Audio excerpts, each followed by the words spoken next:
All podcasters know the best way to grow your show is through word of mouth. And so this season, we're trying something new. We created a referral link that makes it easy to share the podcast by text, email, or DM to your friends, family, or anyone else you know who could use a little dose of inspiration for civic engagement and our collective future. If you use the link to share our show with 5 friends who then download the podcast, I'll send you a handwritten thank you note and a Future Hindsight button to thank you for your support.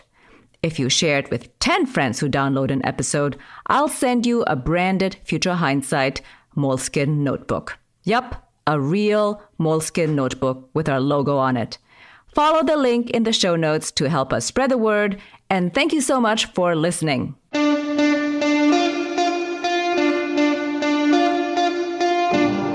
Welcome to Future Hindsight. I'm your host, Mila Atmos. Each week, I speak with citizen changemakers who spark civic engagement in our society. Our guest today is Zach Carter. He's the author of The Price of Peace, Money, Democracy, and the Life of John Maynard Keynes. He's also a senior reporter at HuffPost, where he covers economic policy and American politics. This biography of Keynes really gives us a perspective of what he was thinking of within the context of his time. In between 2 world wars, severe economic downturns, including the Great Depression in the United States, the rise of communism, fascism, and revolution. His theories were largely driven by a desire to create a type of policy glue that would help our society hang together. During his time, humanity faced a crisis of governance and economies and a sense of deep uncertainty that is similar to what we're experiencing today. We take a look at how Keynes's ideas from the 20th century can show the way forward for a strong economic recovery in the United States, a possible large-scale solution to the climate crisis, and a more equitable future. He's a thinker who concerned himself with the great problems of his day. He was not concerned primarily with debt and deficits, although he became famous for it, but rather with a way of grappling with crisis and with a condition that he referred to as uncertainty, which he believed to be sort of fundamental to the way human beings think about the world around them and make decisions about the world around them. And he became convinced that economics and wise economic policy was a way to not only pursue social justice in Britain, but to prevent international conflict. Let's listen in. Thank you for joining us. Thanks so much for having me. So your book is really fantastic. I recommend everybody read it and understand who Keynes is. But let's start with the basics. Who was Keynes and how would he define his economic theory? Keynes is one of the most fascinating intellects and personas from the 20th century. He was really more, I think, of a philosopher first and foremost, who kind of stumbled into economics through a series of coincidences and became one of the most powerful policymakers eventually in the British Empire by World War II. And he's a thinker who concerned himself with the great problems of his day. He was not concerned primarily with debt and deficits, although he became famous for it, but rather with a way of grappling with crisis and with a condition that he referred to as uncertainty, which he believed to be sort of fundamental to the way human beings think about the world around them and make decisions about the world around them. So for him, the big crisis that shook him was World War I. He believed it to be a horror so unthinkable, it had never really occurred to him as a young man that such an event might be possible. And it changed the way that he thought about everything in his life, from the British Empire to art to the practice of economics. And he devoted the second half of his life, essentially, to trying to come up with ways to avoid that type of calamity in the future. And he became convinced that economics and wise economic policy was a way to not only pursue social justice in Britain, but to prevent international conflict. Not a whole lot of thinkers from the 20th century tried to grapple with all of those ideas as part of the same project. And along the way, he ends up, becoming best friends with Virginia Woolf and offering a job to T.S. Eliot and marrying the most famous ballerina in Europe. I think what was really interesting to me was that his objectives were revolutionary. And I think people in those days didn't think about economics, which was still a fledgling field of study at the time as something that could actually solve humanity's problems. What were his objectives with his policy prescriptions? Keynes was trying to find a sort of policy glue that would help societies hang together.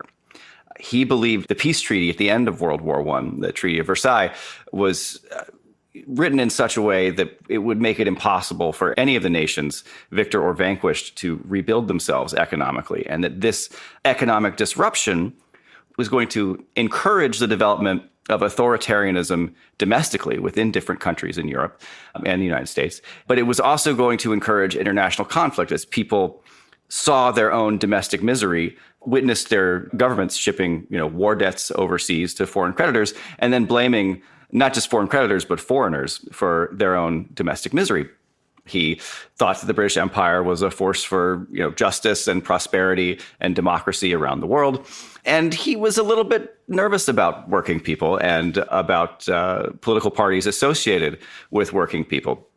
But after World War I, he came to believe that if the government didn't take some fairly radical economic action, then a more radical political outcome would become inevitable. He believed that societies would become vulnerable to revolution internally and then to war and conquest externally.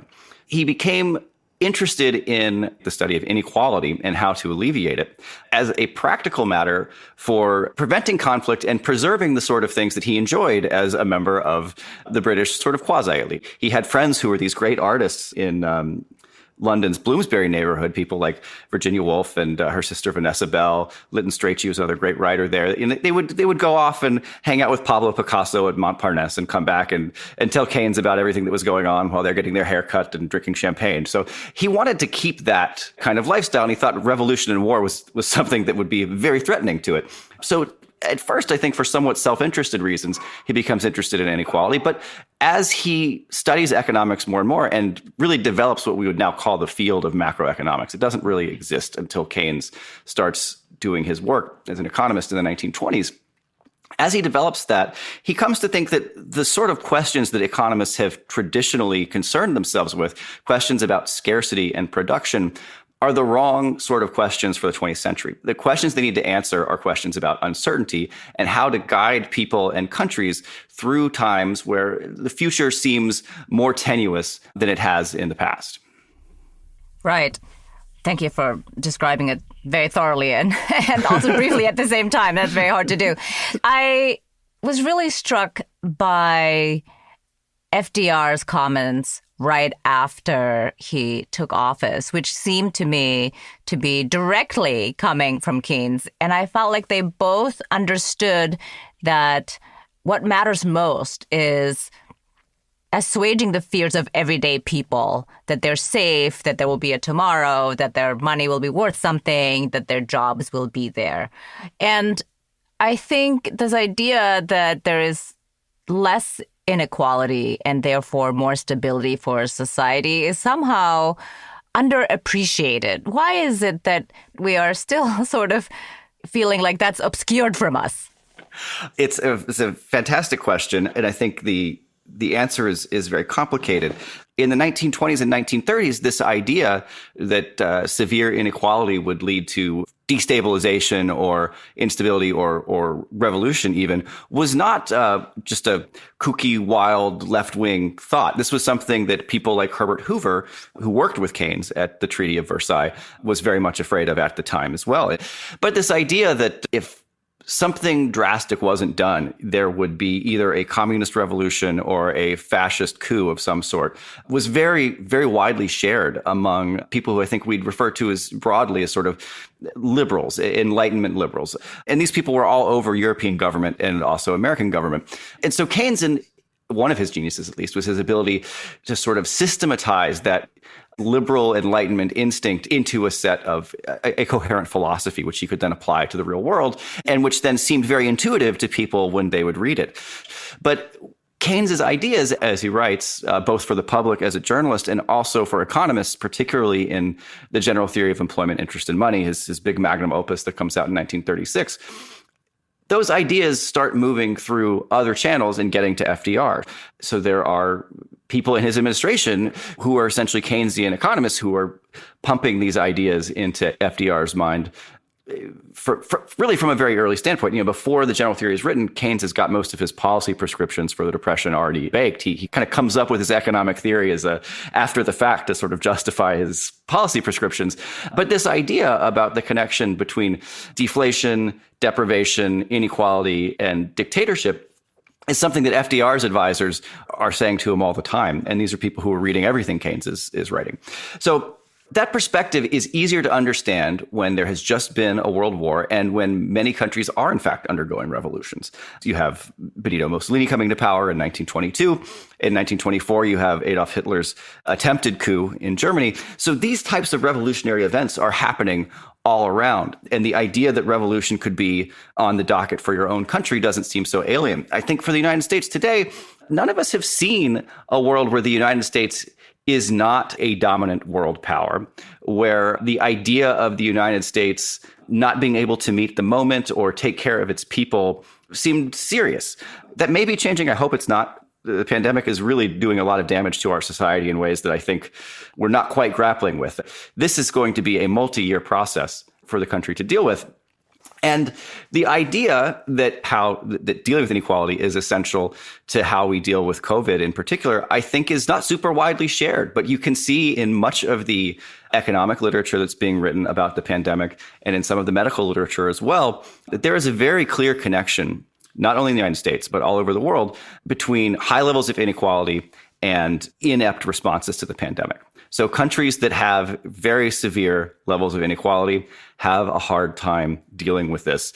And I think that's a really important lesson. It's not just a lesson about war, as Keynes was pursuing in his own lifetime, but it's a lesson about crisis, that if you have a deeply unequal society, what you're really saying is that your society is in certain ways coming apart. It's being stretched too thin, and people aren't really living in the same political community in a meaningful sense anymore. And that means that your political community is incapable of treating itself when disaster arises, whether that's in the form of a political revolution or a war or invasion, or whether it's the form of a virus that people didn't see coming. Wow. So I have a lot of questions now that I did not prepare, by the way. But let's go one by one, because I think we should talk about unemployment. We should talk about inequality and about policies that can address both of those things in the short term and the long term. Future Hindsight is brought to you this week by Jordan Harbinger and his chart-topping podcast, The Jordan Harbinger Show. Jordan has been a staple in the podcast game for the last few years and was named one of Apple's best of 2018. Once you listen to his show, it's easy to see why. Like me, Jordan produces long-form interviews aimed at making you think critically about the issues facing the world today. Though you may not have heard of his guest, you'll definitely learn something new. Jordan might be interviewing a former MI6 agent one day, a NASA astronaut the next, and a reformed mob enforcer the day after that. The best part is that Jordan always pulls helpful facts and interesting tidbits from anyone. The Jordan Harbinger Show will keep you engaged, entertained, and informed. What more could you ask for? If you like Future Hindsight, I think you'll enjoy the Jordan Harbinger Show too. Search for The Jordan Harbinger Show on Apple Podcasts, Spotify, or wherever you listen to podcasts. You can also find the show at jordanharbinger.com. One of the things that Keynes believed is that unemployment leads to fascism. What we have seen in this country, in the U.S., there's definitely fascism here. I saw a picture of somebody at the gas station with a mask with a swastika on his face, basically on his mask. And I thought, oh, people are so misguided. Don't you know? We went to war. But what is a way to deal with unemployment? What's possible? It's a complicated question because in many respects, we kind of want unemployment in a certain sense to be high. At least we want people not to be working under conditions in which they would spread a deadly plague. The economic problem in our current moment is a little bit different than the type of economic problem that Keynes became famous for solving, because in a recession, Keynes would just say, well, we want people to go back to work. And in order to get them back to work, the government should spend a lot of money, either by cutting checks for people, giving them tax cuts, or by his favorite method, doing public works, creating large scale investment projects that put people directly to work. And that would give the economy a boost. The basic point was that he wanted people to be working again. Right now, it's not obvious that we want people to be working, and that people working is a particularly good solution, at least in the near term, to what's going wrong in this crisis. But the problems are very similar. Unemployment is not just a lack of funds, right? It's not just that people get down and out in unemployment, not only because they don't have enough money to buy stuff, whether it's luxuries or basic necessities. They get down and out because they don't feel like they're part of society. They're not going out and participating in the creation of the stuff that it is that makes people come together and either do commerce and exchange items or just be together and trade ideas and beliefs. That's a very isolating, depressing, and I think potentially revolutionary state of mind for someone to be in, particularly for long periods of time. So what can we do about that? That is going to be a huge question for the Biden administration. But at least in the short term, you have to treat the pandemic. If you do not treat the pandemic, you cannot get the economic recovery underway. After that, you have to take care of people's incomes. Make sure that people don't just go broke because they don't have a job. So you need to support people's incomes. And that means that indirectly, people downstream financially are going to be receiving funds from the people who you give them to. So you give money to someone who needs to pay their bills. They pay their cable bill. The cable company gets this money. A whole lot of defaults don't happen if you just give the money to people who need to have their lifestyles supported. But broadly, there's this big overhang for the entire problem, which is that COVID-19 is not just about people failing to go to work. COVID-19 is in many ways a symptom of the style of globalization that we've done since the 1990s breaking down. We've seen nurses treating the sick in trash bags. We couldn't get masks for a long time. We couldn't get ventilators. The way that goods are produced and distributed around the world is not functioning particularly well. I think as economies and production attempts to get going again in different parts of the world, we're going to see supply chains that aren't operating the way we would like them to. And we also have this terrible climate crisis coming down the barrel. There's an enormous amount of work that needs to be done addressing all these problems. And these problems, I don't think are going to go away once the immediate threat of the pandemic is past. And I don't think we can go back to a 2018 economy when this is over. I don't think there's just some way to restart this. There have to be some pretty big structural changes in the way the world works. And those are going to be difficult changes to make, but they're not impossible changes. Countries always have a greater potential for very rapid change than we typically believe they are capable of. Keynes went into World War II. Britain went into World War II with terrible unemployment, a completely dysfunctional manufacturing center, and came out of it with the National Health Service and the modern British welfare state. These were policy ideas that had seemed unthinkable in the 1920s and 1930s.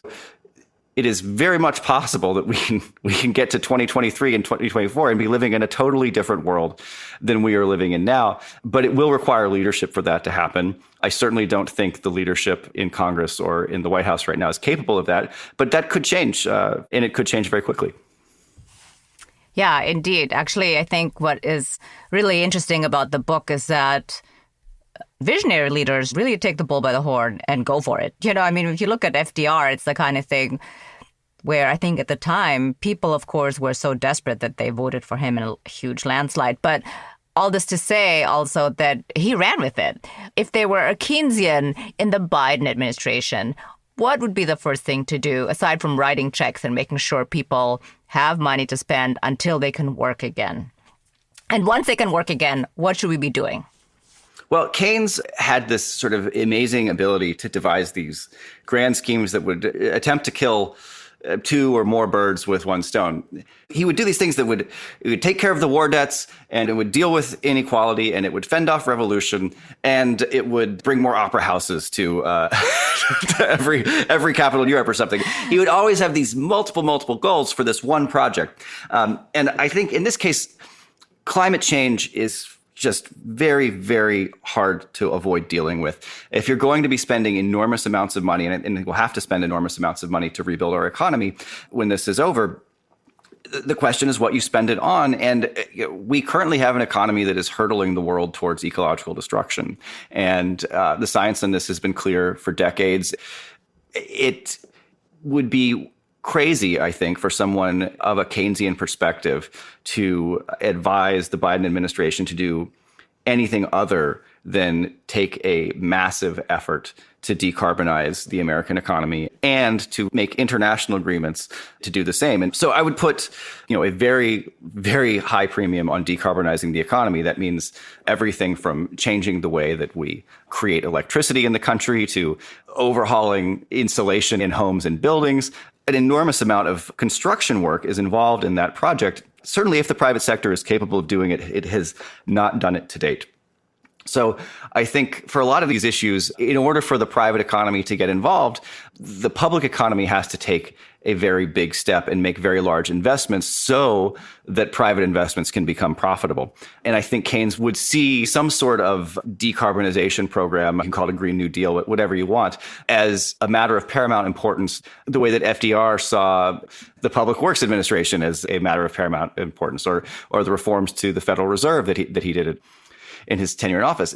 Your point about FDR as a visionary, I think, is important because FDR not only created these big, important, and long-lasting programs, he came into office convinced that fascism was right around the corner in the United States. I mean, around Inauguration Day, there were judges in Iowa who were foreclosure judges for farm cases who were being dragged out of the courtrooms with ropes around their necks. There was a very, very nasty feeling in much of the country.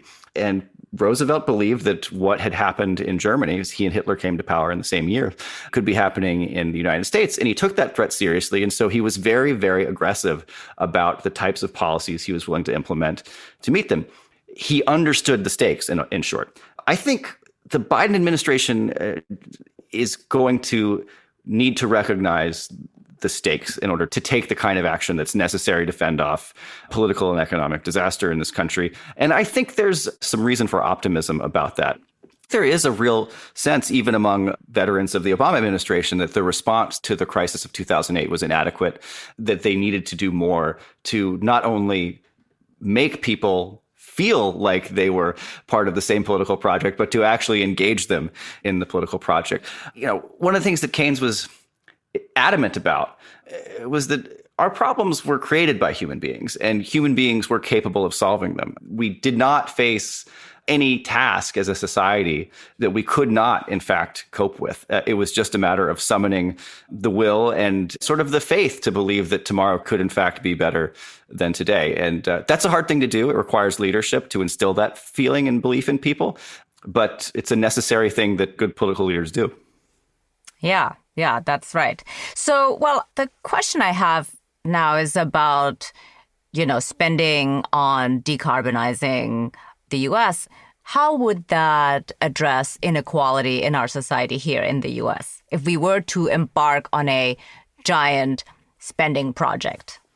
It depends on how the project is designed, of course. You need to be getting people good paying jobs. Unemployment is a devastating thing for an economy because it's the easiest way to permanently undercut somebody's living standards. If you are unemployed for a long period of time, it is much, much harder to get back to work at a good job on a career path where promotion and higher wages and more security is in your future. That's just very well established. But the type of job and the type of work that needs to be done is, I think, inherently kind of good paying work. We are talking about rather sophisticated technologies here with green energy being involved, but also some very straightforward construction work. And people forget that construction work can pay quite well. Construction companies just often don't like to pay it, but it is an industry where people do make very good livings. So there's just an enormous amount of stuff that we can get people doing and get people out of conventional minimum wage work. And in the process, I think also for people who will be working minimum wage jobs, raise that wage, because when you have people at work making more money, it puts upward pressure on wages for everybody. So that's part of the answer. The other part of the answer is that the idea that the economy is separate from the government is a very sort of recent idea in economic thinking. It's something that becomes very popular after the 1970s. It was not very popular in the 50s and 60s. There was a belief that the government had to manage the economy, and if it did not manage the economy would not actually work. And so the government could decide on some level how high wages were going to be. And it had a responsibility to manage how good the jobs in society were. The sort of overriding belief about how economies work over the last 30 years has been that there are market forces at play that the government can't really meddle with. It can maybe make some impact at the margins, but the government can't set these policies and change these forces. And I think Keynes would have been very skeptical about that way of looking at the world. He sort of viewed economics and money as more of a tool than a set of rules, something that could be used to tinker with society in a way rather than something that society was incapable of tinkering with. Right. Well, he wrote that he argued that basically economics is really an extension of politics, that it is a tool of the government in order to ensure jobs or exercise monetary policy and set interest rates, I have a question about how we can demand as everyday people that we actually spend money in a way that affects everyday people, as opposed to, once again, only bailing out banks, let's say, or big corporations like what's happening now, and actually have the government serve its people, even at a deficit, and we're running a deficit anyway. But so what are two things I could be doing as an everyday person to be like, okay, you need to do the right thing. I want to make sure you spend it in the right way. Well, I would say the first thing I recommend for people is that they take care of themselves and not get sick. That is your first duty in a pandemic, is to survive it. You will not be able to express yourself politically if you cannot express yourself at all. That said, I think it's been pretty clear from the financial crisis on that politicians, both in the Republican Party and the Democratic Party, respond more to actions than they do to letters and votes. So it is often helpful during a particularly close vote over a particular issue in Congress for people to flood a particular congressman or senator's office with phone calls. That can work, but it works only when there's already a vote underway and there is already some sort of action on the agenda for Congress. It's very difficult to get Congress to put things on the agenda by writing a letter to your congressman. But if what you really want is to make big demands of the government listens when people get in the streets. Getting people in the streets is not sufficient for change. Just because there are protests doesn't mean that political leaders respond. But when the government is not responsive, and I think it has really failed in a really distressing way with the coronavirus pandemic.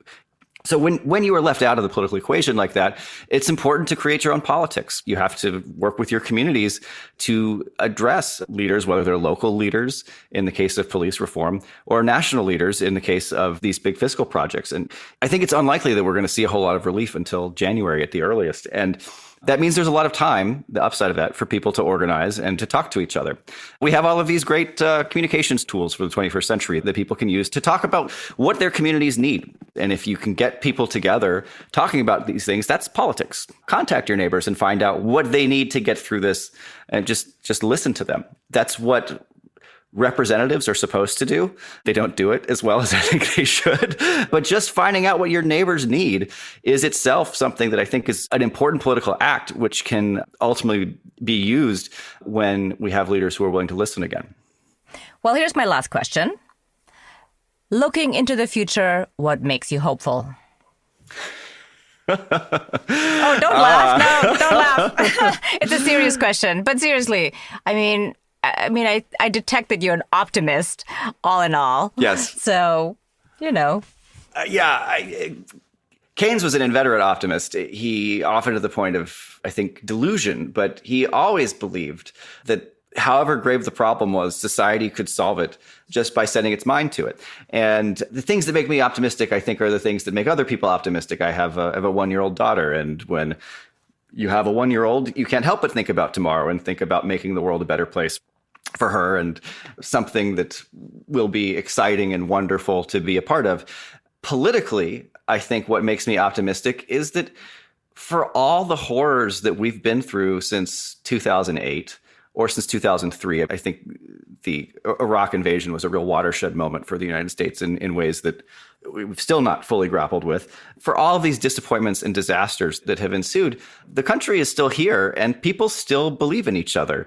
People think it's important to go out in the streets and protest for social justice. Those protests for George Floyd, all kinds of people were out in the street. Rich people, poor people, black people, white people, immigrants, children of immigrants, people whose families have been here for hundreds of years, gay people, straight people. There was a genuine outpouring of community interest and care coming from the country. Democracy was happening. I don't think our current president believes in democracy. I think his fondness for foreign dictators is not faked. I think it's sincere. But I think the democratic spirit of the country is still very much alive and frankly quite healthy. Our government is sick, but our country and our people, I think, are, if anything, sort of awakened to the need for democracy in ways that maybe aren't as obvious during good times and weren't as obvious when we had more competent leaders in charge. Yeah, I totally agree with you. Thank you so much. This was really delightful. And thank you for your beautiful book. Thanks so much for having me, Mila. I really enjoyed it. My favorite part of this interview is that Keynes was always optimistic. I totally agree that our society can solve the problems it faces, though of course it will take all of us to work together. In a very real sense, this biography is coming at just the right time to remind us that we have faced a similar crisis of inequality, unemployment, and democracy amidst a worldwide pandemic. I hope that the new Biden administration will implement Keynesian policies, prioritizing the well-being of humans and assuaging their fears, not only in order to rebuild our economy and have a shot at tackling the climate crisis, but also so that we can be a more resilient society going forward. Next week, our guest is Zephyr Teachout. She's an attorney, political activist, antitrust and corruption expert, and law professor at Fordham University. Her latest book is Break 'em Up: Recovering Our Freedom from Big Ag, Big Tech, and Big Money. We talk about how monopolies are profoundly anti-democratic and hence why the United States needs to get serious about trust busting again, especially when it comes to companies like Amazon and Facebook. We used to have thousands of antitrust leagues all around the country in the late 19th century. Anti-monopoly was a core part of political activism really through the New Deal. And then in some ways, because FDR was so much a trust buster, he did it so well that it actually took some of the energy out of it. But we need to get back to not just having local environmental groups, but local antitrust groups. Until next time, stay engaged. I'm Mila Atmos. Thank you for continuing to listen to Future Hindsight. Our executive producer is Mila Atmos. The audio producer is Peter Fedak. And our associate producers are Miriam Zumbul and Brooke Sion. Be sure to listen to us on Apple Podcasts, futurehindsight.com, or wherever you enjoy podcasts every week.